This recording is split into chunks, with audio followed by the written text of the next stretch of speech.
ഗുജറാത്ത് കാണിക്കുമ്പോൾ ഗോദ്രയും കാണിക്കണം. ഗുജറാത്ത് ഇന്ത്യയുടെ ആത്മാവിനേറ്റ മുറിവാണ്, അതേപോലെ ഗോദ്രയും ഇന്ത്യയുടെ ആത്മാവിനേറ്റ മുറിവാണ്.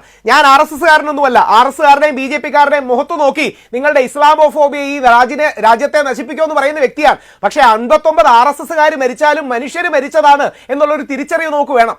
59 പേരെങ്ങനെ മരിക്കുകയുണ്ടായി. അതുകൊണ്ട് ഗോദ്രയും ഗുജറാത്തും, അല്ലെങ്കിൽ ഇനി ബാബറി മസ്ജിദ് ആണെങ്കിലും അതിന് മുമ്പ് നടന്ന, അല്ലെങ്കിൽ വർഷങ്ങൾക്ക് മുമ്പ് നടന്ന കാശ്മീരി പണ്ഡിറ്റുകളുടെ പലായനവും ഒരേപോലെ നമ്മളെ മുറിപ്പെടുത്തണം.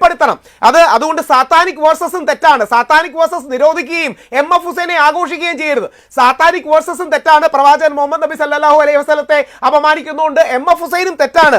ഈ നിലപാട് കോൺഗ്രസ്സുകാർക്ക് ഇല്ലാത്തതാണ് പ്രശ്നം. ഇപ്പൊ എമർജൻസി സിനിമ കണ്ടവർക്കറിയാം, ഇന്ദിരാഗാന്ധി അങ്ങനെ മോശമായിട്ടൊന്നും കാണിച്ചിട്ടില്ല. ഇന്ദിരാഗാന്ധിയുടെ എല്ലാ ആസ്പെക്ട്സും ആണ് കാണിച്ചിരിക്കുന്നത്.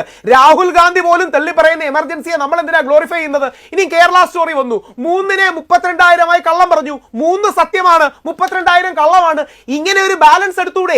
ഈ ബാലൻസ് അല്ലേ ലാലേട്ടൻ എടുത്തത്? ലാലേട്ടനെ ഭീഷണിപ്പെടുത്തി ആരെങ്കിലും പറഞ്ഞോ? ഗോകുലം ഗോപാലിനെ ED കൊണ്ട് പേടിപ്പിച്ചു എന്ന് ആരെങ്കിലും പറഞ്ഞോ? കേരളത്തിൽ എങ്ങനെയാണ് RSS പെരുമാറുന്നത്, RSS പെനിട്രേറ്റ് ചെയ്യാൻ ശ്രമിക്കുന്നത് എന്നുള്ളതിന്റെ ഏറ്റവും പ്രകടമായ ഉദാഹരണമാണ് ശ്രീ രാഹുൽ ഈശ്വർ.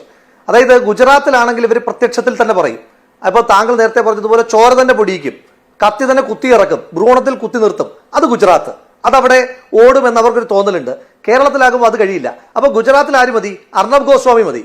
കേരളത്തിൽ ആര് പറ്റില്ല? അർണബ് ഗോസ്വാമി പറ്റില്ല. കാരണം കേരളം ഒറ്റയടിക്ക് തന്നെ ചവിട്ടി വെള്ളിക്കളയും. അപ്പൊ കേരളത്തിലേക്ക് സ്ലോ പോയിസൺ എന്നൊക്കെ നമ്മൾ പറയുന്നതിന്റെ കൂട്ട് ചെറുതായി ഇങ്ങനെ രഹസ്യമായി ഇങ്ങനെ പറഞ്ഞു പറയുമ്പോൾ തോന്നും എന്തോ ഈ രാജ്യത്തെ മുഴുവൻ ഇസ്ലാമിക മതവിശ്വാസികൾക്ക് വേണ്ടി സംസാരിക്കുന്ന ഏറ്റവും പ്രധാനപ്പെട്ട വക്താവും അവരുടെ പ്രവാചകനുമാണ് ശ്രീ രാഹുൽ ഈശ്വർ എന്ന ഒരു തോന്നൽ ചില നിഷ്കളങ്കർക്കെങ്കിലും ഉണ്ടാക്കിയിട്ട് വളരെ ഭംഗിയായി അർണബ് ഗോസ്വാമി വളരെ ഹാർഷായി, വളരെ വേഗത്തിൽ, വളരെ കൃത്യമായി പറഞ്ഞുകൊണ്ടിരിക്കുന്ന വർഗീയതയെ വളരെ സോഫ്റ്റായി, വളരെ തന്മയത്വത്തോടു കൂടി മാനിപ്പുലേറ്റീവായിട്ട് പറയുന്ന ഒരു വേർഷനാണ് ശ്രീ രാഹുൽ ഈശ്വർ. ഇത് തന്നെ ഈ സിനിമയിൽ സംഭവിച്ചുള്ളൂ.